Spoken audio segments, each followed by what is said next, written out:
Welcome back to the Football Fitness Federation podcast. This is episode 173. I'm delighted to be joined on the podcast today by Scott Robinson. Scott's the managing director at The Edge. Scott, how are we doing? Good, thanks, mate. How are you? I'm good, thank you, mate. This one's been a long time coming, hasn't it? We've been trying to fit this one in the books. You're a busy guy. It's great to have you on the podcast, mate. And I know there's some real value you can bring to the listeners from the work that you do.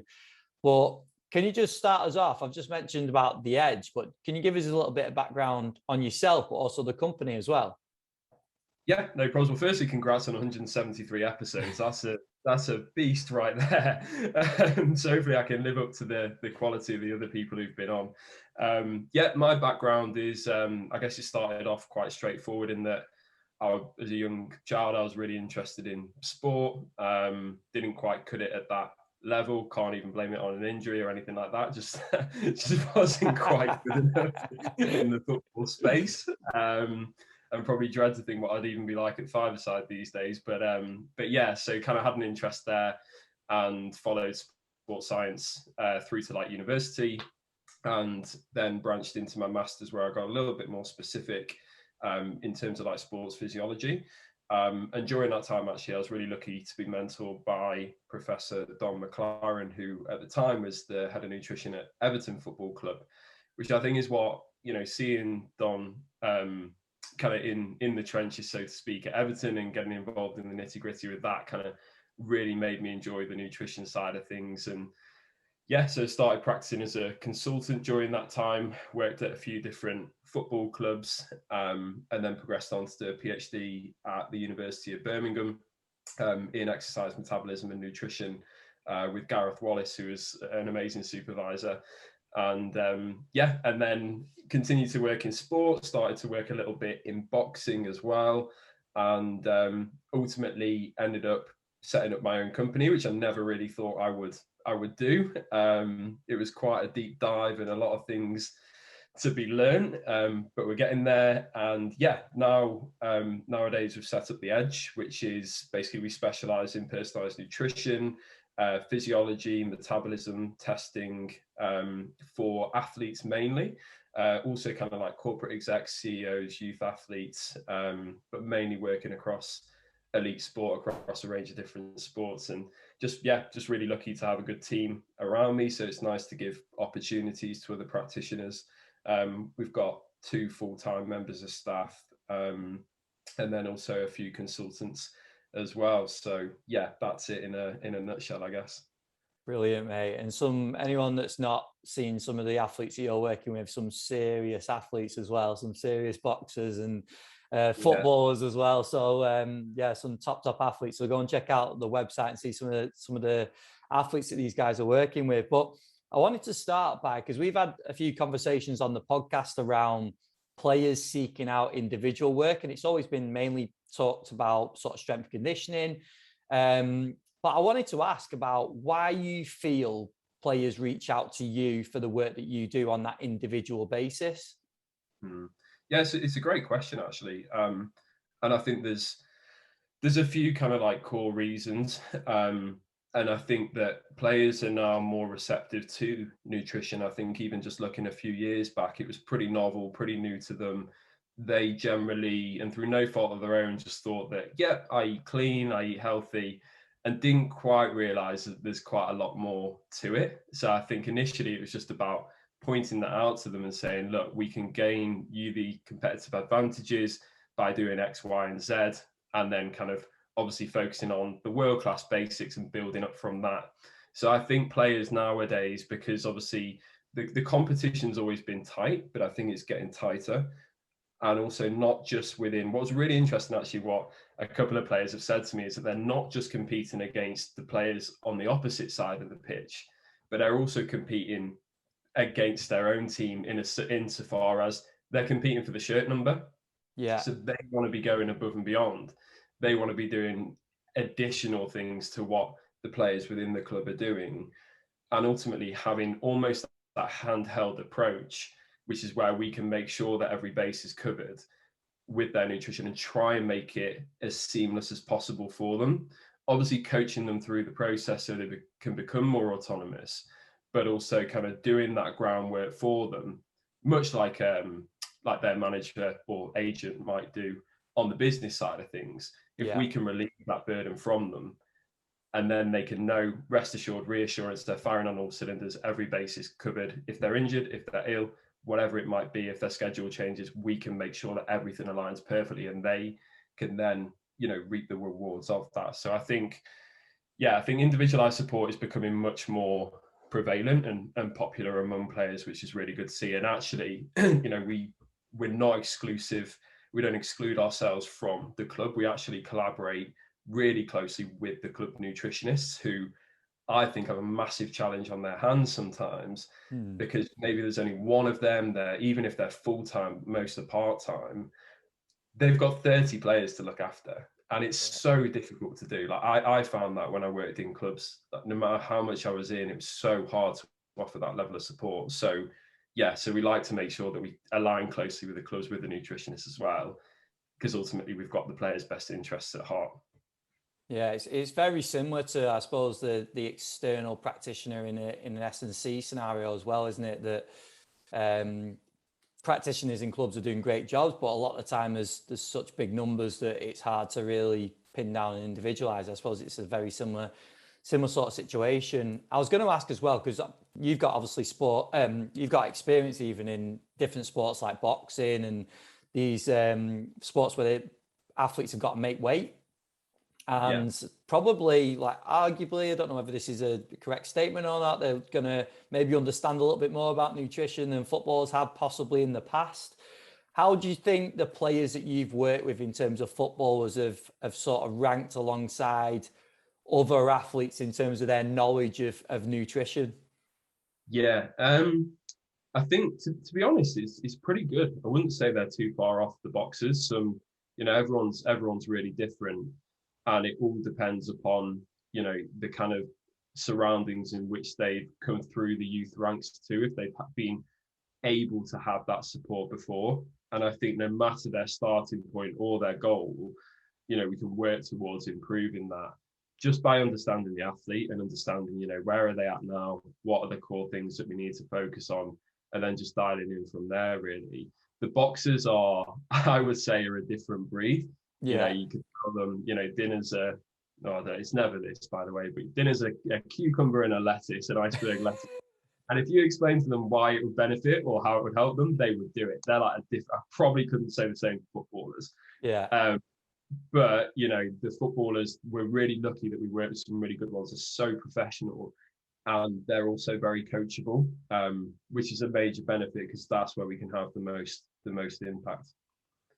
The big thing on that, I suppose, as well, is that obviously weight is a massive part of their sport, isn't it? Like, when footballers are getting weighed, but it's not going to determine whether they compete or not. Whereas, like boxers, it does, doesn't it? So I suppose that is where the difference lies. Yeah, definitely. And even with the boxers, we try and explain to them and teach them that it's not just about making the weight. They often see that as their success, but actually the job's not done. And actually throughout camp, you need to get all the other advantages, but also make weight as best as possible. But yeah, you're right. The footballers aren't under that pressure, and equally the boxers usually have one opportunity to perform and to do well, and it's just them in the ring.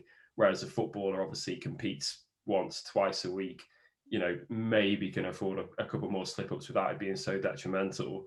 And they've also got 10 other players around them too. So yeah, different approaches for different sports, I guess. And I wanted to touch on some of the athletes that you've worked with, obviously not delving into anyone specific, but just overall, some of these high performers that you work with consistently, and talk about some of the nutritional habits that you see with these high performers across football, but across different sports as well.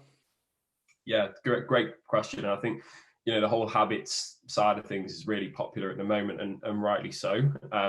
So it's great to see that side of things being in the limelight. And probably one of the most amazing things that's remarkably consistent across the high performers, across lots of different sports, and maybe it's not necessarily nutrition related, although it kind of is just their resilience to changing situations and environments, and highs and lows and how they manage that. Like even at the worst times, if something isn't going right, their response is, right, this is the problem, what's the solution?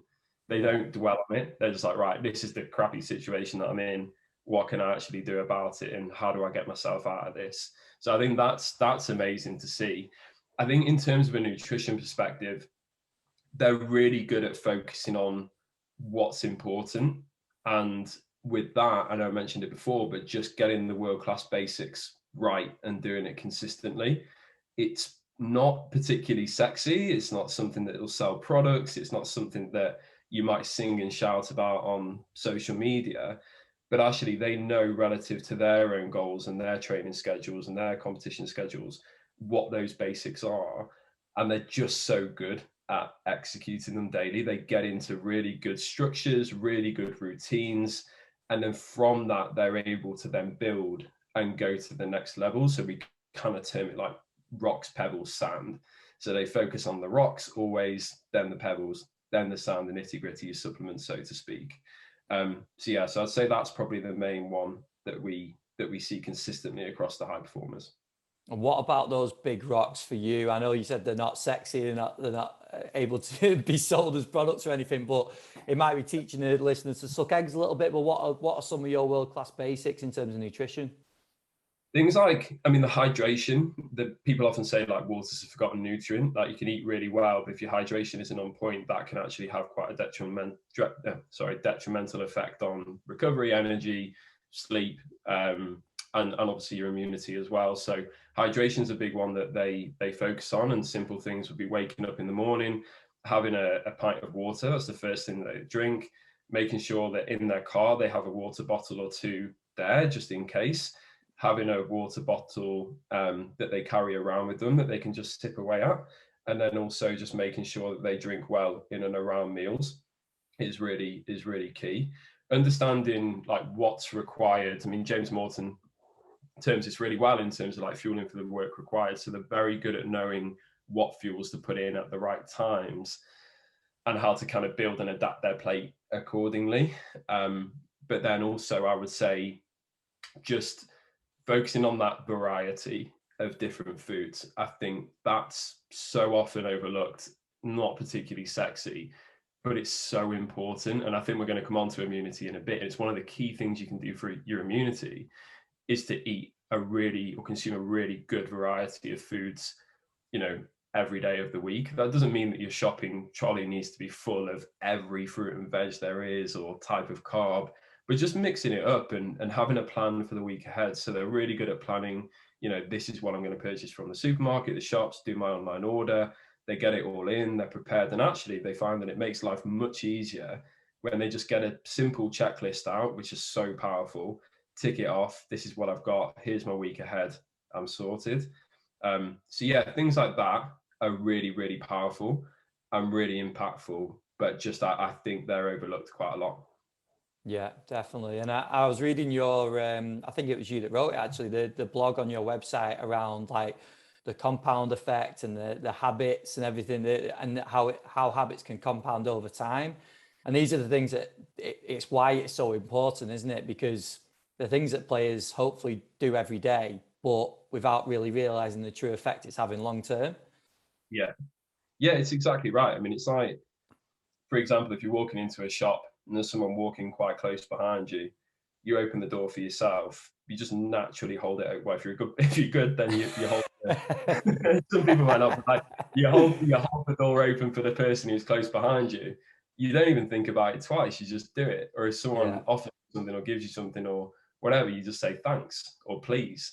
And that's what we try and build into the nutrition framework for athletes. And that's what allows them to be more reassured, more confident. And also once they've mastered those, we can then move on to the next phase, which is where we get into more of the kind of specifics, I suppose. And you've mentioned there as well, when you're talking about those habits, like having the pint of water in the morning when you first get up. I think they call it habit stacking, don't they? Where you put like habits back to back. And that's important as well, isn't it? Rather than just saying, right, you've got to drink X amount per day. You're doing it at this time. but after this certain habit, like getting up in the morning or whatever it is, because then they've got the specifics then behind it and they can then embed it, can't they?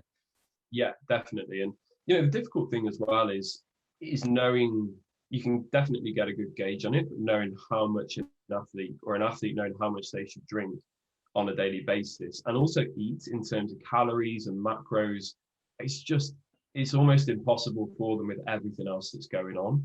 So actually, if they can just get into the good routines, the right habits, understand how to listen to their body, almost that kind of like mindful eating approach, that's so powerful. And that's where, with what we do at the Edge, we almost the kind of if we're working with a new athlete, we'll kind of like front stack it, front load it, with the kind of like the fundamentals. But then almost our job is to coach ourselves out of the process over time. So we're like, right, in 6 months or a year's time, we don't want to see you as much. That's not because we don't like you, but because we're building you to a place where you can become far more autonomous. And actually this investment, whether it's financial or in your time and your energy into this now, will benefit you so much in 6 months' time and the future, because you'll be able to listen to your body, understand it, know what's better to do. And then we might just do a few consultations throughout the year to kind of catch up, top up, update on the latest science, latest products, latest foods, etc. And then go from there, really.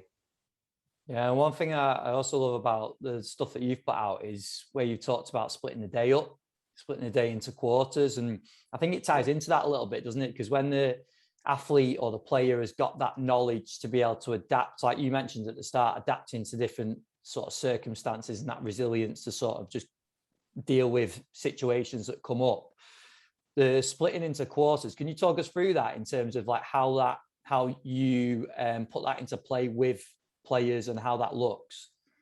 Yeah, definitely. It's really simple actually, and I think I definitely didn't coin the concept. I think it may have been Steve Magness on Twitter who I first saw put it out a while ago, and I just thought that's amazing. And I think so. What we do is we challenge athletes to think of their day in quarters. So obviously morning, mid-afternoon, late afternoon, and then evening time. And I think this is a message for like all athletes, but also anyone, in that no one, even the champions, the world champions, they're not expected to be perfect all the time, and they can't be perfect all the time. And I think they need to just like, it's good when they can cut themselves a little bit of slack and not feel bad if they go off piste or off tangent. Yeah. Now, instead of it, we obviously hear quite frequently in the nutrition community about cheat day or cheat meals or whatever it might be. And, we know that if you have 6 days good and then one day that's horrendously bad, you can actually undo all of your hard work in just that one day. So, and I've definitely been victim to that myself a couple of times that you'll never see on Instagram, for example, or Twitter. But I think like if athletes can adopt the mindset of, splitting their day into quarters, that means that, okay, cool. If they wake up and things don't quite go to plan, or for some reason or other, they might have had the best night's sleep in the world, but they just don't feel great and something doesn't go well, actually they can pull that back. They can look at the other 3 quarters of the day and think, right, this hasn't gone to plan. I'm not going to let the whole day go to waste. I'm going to overcome this and I'm going to improve and get back on track. And that way, at the end of the day, they can think, cool, well, I've got 3 of these quarters spot on, or as best as I can do. Only 1 went bad. And actually, that's what helps over time for them to have that mindset and kind of overcome those challenges and feel better for it at the end of the day. So it's just a really simple but effective technique that we use. Well, it's very real then, isn't it? Because like there are going to be so many obstacles and factors that do crop up. And like you say, I suppose it just means that you can move past it, which is what we probably should do anyway. But then rather than ruling a day out, you rule in a section of a day and you're able to move on and get onto the next meal and get back into control at some point, I suppose, aren't you? Yeah, spot on. Exactly right. And then just on that as well, when we're talking about things not necessarily being in control, we can talk around the match day. And obviously clubs will take control of where players are staying and meals and all the rest of it. But when we're talking about optimally fueling for game day, for match day, I was just going to start with, like, do you see any like common mistakes that players make? And I'm not necessarily right at the top level, because I think a lot of things are controlled at that point, but maybe a little bit further down the ladder. Are there anything that sort of jump out that you feel like you can help with at that point? Yeah, I mean, I think again, it just comes down to getting into like a basic structure with it. I mean, we have a lot of players who, come to us and they say, look, I just don't really know what's best to eat, and I don't really know what's best to do depending upon the different types of days. So one of the key things that we do, whether we're working quite intricately with a player over, say, the course of a season, or whether we're just kind of doing a one-off few consultations and a one-off plan for them, so to speak, is that we get that framework in place. And I think particularly on match day, that's when players can sometimes get it a little bit wrong, in that they usually see, or can often see, the kind of pre-match meal excuse me, as the time to kind of like shuttle in the carbs. They're like, right, I need to carb load, this is my key time, let's gain as much as I can. And then lo and behold, they feel quite sluggish on the pitch because most of it's sitting in their stomach, it's not yet been digested, the blood flow is going to the muscles, not to the gut, and it can cause all sorts of problems. Then they get in touch and they're like, oh, I don't feel great on match day, but I'm having a lot of carbs. So we try and educate them on, and a lot of footballers at the top level do know this now, but actually the kind of 24 to 48 hours are the key time to carb load. Now, depending upon the fueling requirements, depending upon the position, the size of the player, what they would normally eat, etc., they might be comfortable doing that carb load 24 hours before the game, or they might actually prefer to do it over 2 days because they're not a huge eater, they don't have a huge appetite, and they prefer to kind of excuse me, like spread out the carbs over a prolonged period of time, just to make sure they're getting enough in. So really, it's really individual specific. I think in terms of the simplicities of it, it's simply getting in a frequent intake of carbohydrates. So it's like a carbohydrate based breakfast, lunch, dinner, couple of carbohydrate based snacks.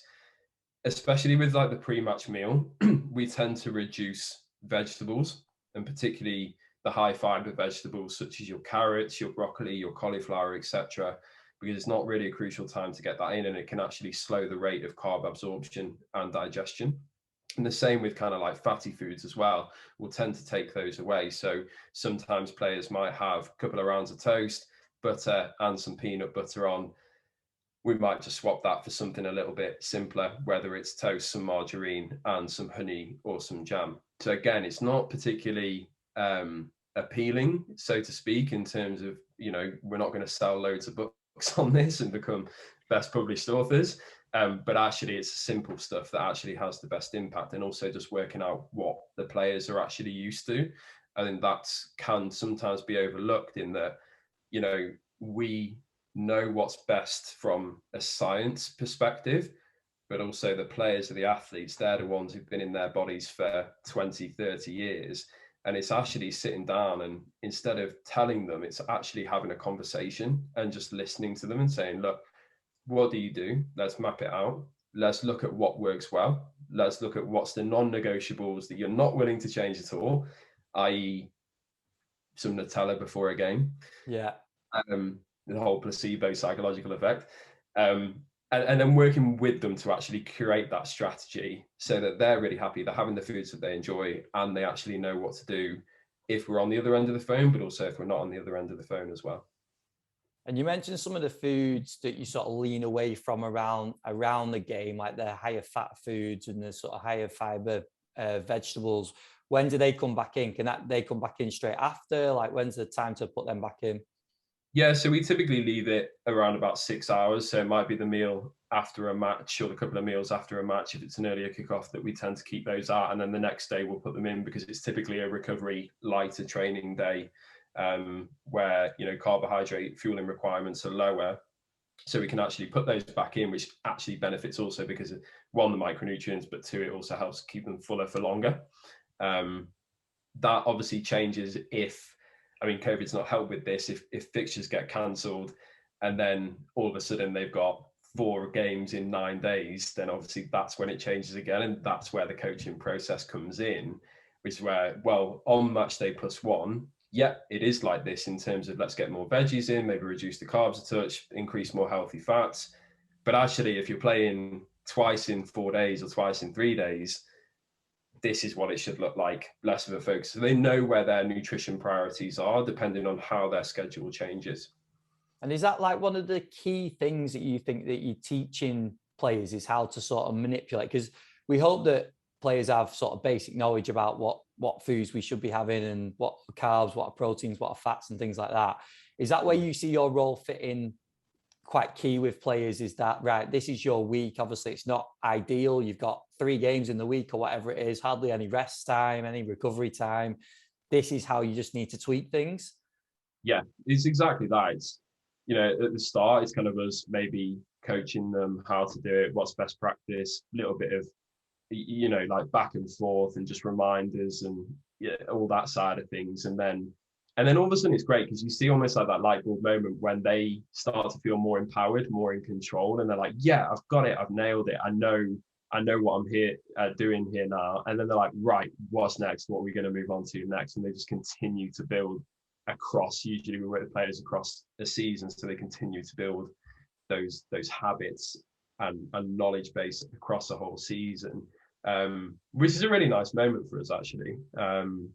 It's good. And also, if injury strikes, if immunity strikes, they have their kind of like immunity packs that they can tap into that are always there. That maybe the supplement procedure kind of like changes and protocol. So, and importantly, I think even especially in terms of supplements that, this could be a whole podcast in itself, but the players understand why they're taking what they're taking. One of the things I've seen most often is that players don't like a generalized approach with nutrition. They don't want to do the same as what every other player's doing because everyone's different. But in particular with the supplements, if they're just given, right, take these 5 supplements, and so is everyone else in the team, it doesn't sit well. And actually that then builds resistance. They're less likely to do it. So I think that's where the education comes in and the personalization through whether it's blood tests or other different types of tests. And we can say, cool, we don't need all of this. We can get this through food. Let's focus on this. We don't want to turn it into your pharmacy. Let's focus on what either you can't get through food or whatever it might be. And here's what we've provided and here's why we've provided it. And just really importantly, how it can benefit you. And if they see the benefit, they're way more likely to actually take it and be consistent with it too. And just on supplements as well, like how much you see that sort of requirement player to player change? Like, are there sort of staples where if you were in that situation, you probably could give majority of players X, Y, and Z and it'll do the majority of their job? Or do you see quite a big fluctuation between players' requirements from what they need from blood tests and the rest of it? Yeah, I think we do see quite a big difference in the requirements when we do blood tests on the players. Just to kind of look at if there's any deficiencies there or any kind of like borderline deficiencies or even anything that they're taking too much of. So we know, for example, that iron deficiency isn't great, but also iron overload can be damaging and detrimental too. So we don't want players like thinking, okay, iron's important for energy, oxygenation of blood cells, etc. I'm going to just keep taking it for forever because it's going to help my energy. Like that is not a good thing. So again, it's the education. So it does vary depending on the blood test results and other test results too. But then also it varies depending upon their receptiveness, their willingness to take, etc., what their general diet is like. But I think there can be certain staples across the majority of the board for players insofar as winter months, vitamin D, supplementation, very difficult, if not impossible, to get through food alone. And we're not really getting too much sunlight at the moment. But not that we ever do in the British winter, but like probiotic supplementation as well. There's more emerging evidence on that for obviously your gut health, some info and research on recovery and potentially sleep quality as well, and then maybe fish oils also if the diet is lacking kind of like oily fish on a regular basis. Yeah, definitely. And I wanted to get into an area that I think is quite current at the moment with certain things going on in the world in terms of immunity.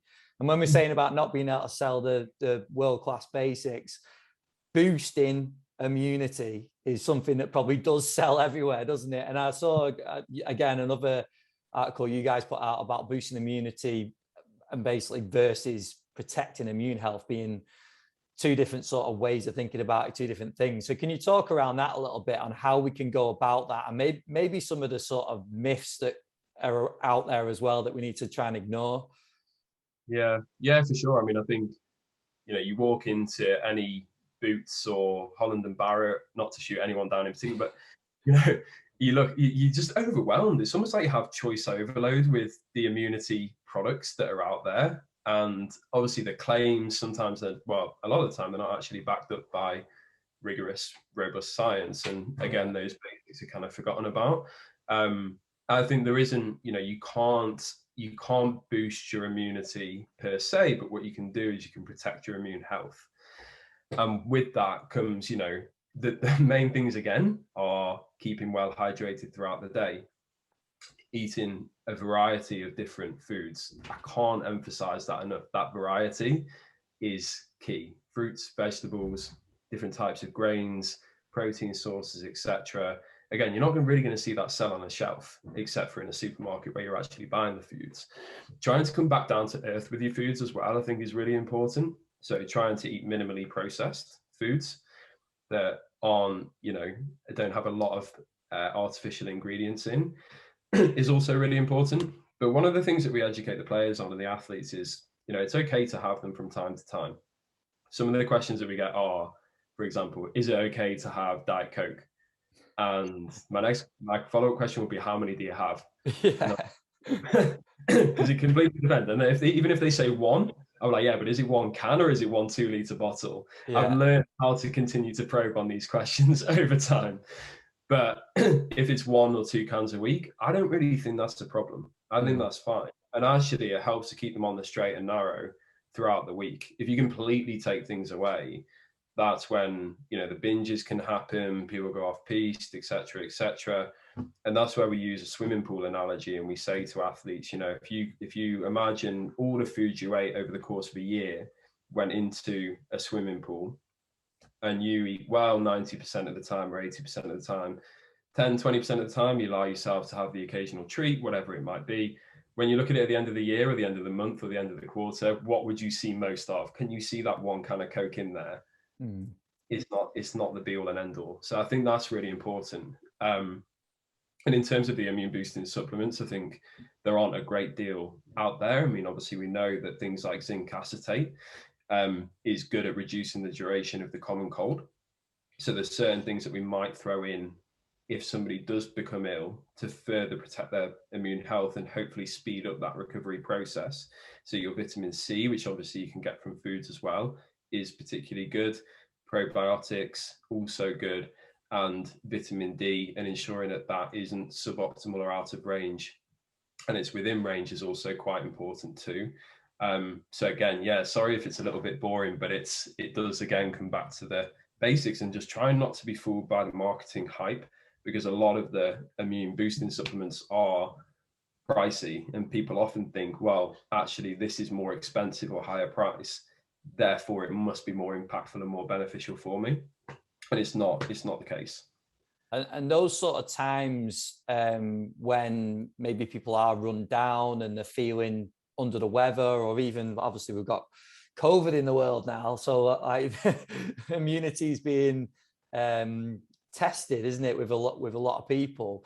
Are those the times where you just mentioned some of the sort of approaches and maybe supplementation, like the zinc? Is that the time where you would just put that in play? You'd hold back, and then that would be the sort of approach you take at that time, or would that be something you're trying to run throughout the year, or does it depend on the player? Yeah, I mean, definitely. I think in terms of the overall year, we'd look to include those almost like immune protecting foods regularly, just so that we actually firstly reduce the chances of somebody getting ill. Then if somebody does become ill, we'd obviously inquire about the nature of the illness, severity, etc. And then most players, if not all, would have their own immunity pack, whether it's in their house, in their flat, in their training bag, whatever it might be. We send them the protocol, hop on a call with them, explain it to them, and then they have it right there. If they have it right there, it means that they've got it. If we then like react and we're like, right, we've got all of this on order for you. Could take 3 to 7 days to arrive, and they're likely, you know, we can't attack it straight away. Yeah. Yeah. And just on when you were talking before about variability in terms of your food selection, I just wanted to go into it just a little bit, because if people are listening to that, does that mean every meal's got to be different, or does it mean that every few weeks you've just got to change things up? Like, how much variety do we need? Yeah, that's a wicked question. That's a really good question. And I think some people are a lot better at it than others. So I think it depends. I think you have to look at what's the barrier to the variety or to getting more variety in? Is it lack of willingness? Is it kind of lack of, you know, whether you trying to stick to a specific budget, whether you're cooking for just yourself or a small family team, whether you can cook or whether you just won't cook, whether you're a master chef or a master chef in the making, etc. It all depends. It all depends on that. So there's no kind of straight answer as to what's best. I mean, I guess what's best would be to have different foods on different days and ultimately different meals. But actually, that's not practical for a lot of people. And actually, if we try and recommend that, it can be overwhelmed. And if we overwhelm too much and make it too complicated, you'll just start back at zero again. We just give up. And I think that's why a lot of diet plans, as particularly restrictive diets, they don't work because they're just not sustainable over time. And I think that's going back to where we're talking about individual support for players. It's not just about finding out about their metabolism, their physiology, and their training schedule and their past injury history, etc. That's really important. But actually, we have to focus on them also as people and understand what their entire situation is like. And actually, that changes the dynamics of our advice so much, because you can recommend something to a player, but they might be like, yeah, but I've got 3 kids who I need to cook for as well. You know, my wife's also helping out. She only has this much time. I only have this much time. It's not practical. But if we can find all of that out, we can piece something together that ticks all of those boxes.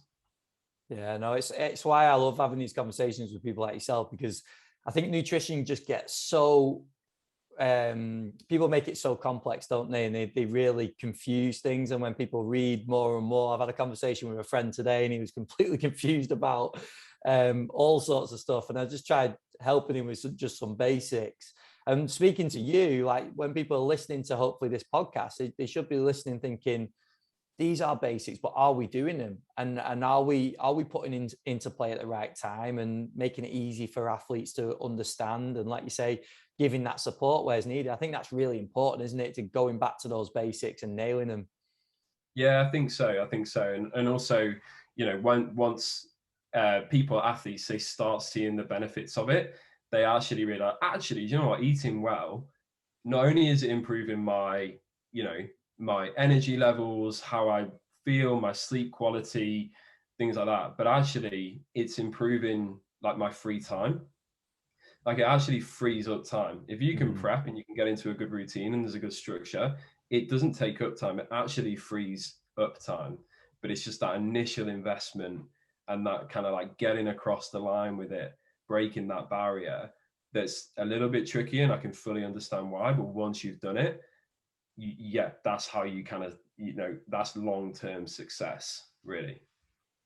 Brilliant, Scott. Well, I could carry on this sort of topic all day, but I'm going to be very respectful of your time. And I wanted to go into some of the, we finish each podcast with some quick fire questions. Cool. They don't have to be so quick. But the first one just being, who are some of the biggest influences on your career so far? Ooh, I'll try and make it quick fire. As I said, Don McLaren, he's the guy who first got me into nutrition. Also just an amazing researcher, amazing guy, helped me quite a lot. Then when I was also at John Moore's, Professor Graham Close, Professor James Morton, fantastic practitioners, fantastic people, and just really inspirational as well. So I think they inspired me quite a lot, as well as Gareth Wallace at the University of Birmingham, was just the best PhD supervisor I could possibly ask for. Fantastic. So those guys were great. I'd have to say also, you know what, the athletes, just being in and around the athletes, spending time with them whether we go away, we spend a couple of weeks abroad or in a hotel, and you actually just get to know them as people, and you get to see, you often forget that they're such high performers until maybe like if it's boxing on fight night and there's 70,000 people there and they're like, there's cameras everywhere. And you think, oh my God, I forgot you're like a complete celebrity, like superstar, because you spent all week with them. But actually just learning so much from them by being around them and seeing their mindset, their mentality, their routine. I think they're like, yeah, they're super inspiring. And I just think you can learn and glean so much from them. And hopefully they can glean from us. But actually we learn the other way too. Like we learn loads from them. And it's really helped shape me as both a practitioner, professional, and as a person, and how I go about my life in general, really. Yeah, brilliant. Next one, what would you say when you're working with players, either one-on-one or whatever it is, or spending time, like you say, away with them, what would you say your biggest strength is as a practitioner? Being on it. I think just being on it and understanding the room, because I think, my job ultimately is to take the stress off them, to have it covered, to have it done, never kind of moan in front of them. Like if something's going wrong, they never see it because it's not to do with them. It is, and appreciating it's not about me or about us. And when I say us, I mean the other practitioners in the team. It's about them and what's best for them. So I think being on it, understanding the room, because obviously sometimes it can be different emotions in sport, and times when you might need to kind of just hold back on certain things, and then other times when you might need to push it a little bit more, because actually pushing it is what they need. And that's something that I don't think I've perfected. I think there's a lot more work to do on it, and I don't know if I'll ever perfect it, but it's definitely something that I've improved over time. Yeah, no, that's quality. And then the final one, being managing director of a company and having all these athletes that you're working with, in terms of like CPD, like continued learning, what's your approach to that? Yeah. So is that for me or for the team? Maybe for both. For you personally would be interested, but maybe for the team as well.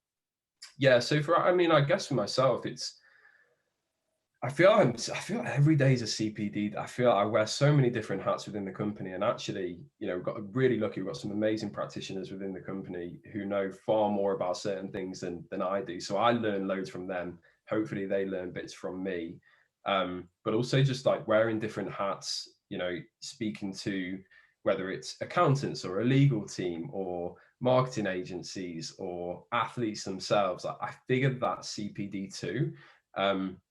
We also try and learn from lots of other areas too. So not just within sports science or sports nutrition, but we also look at what other professionals, other companies, other people are doing outside of that remit.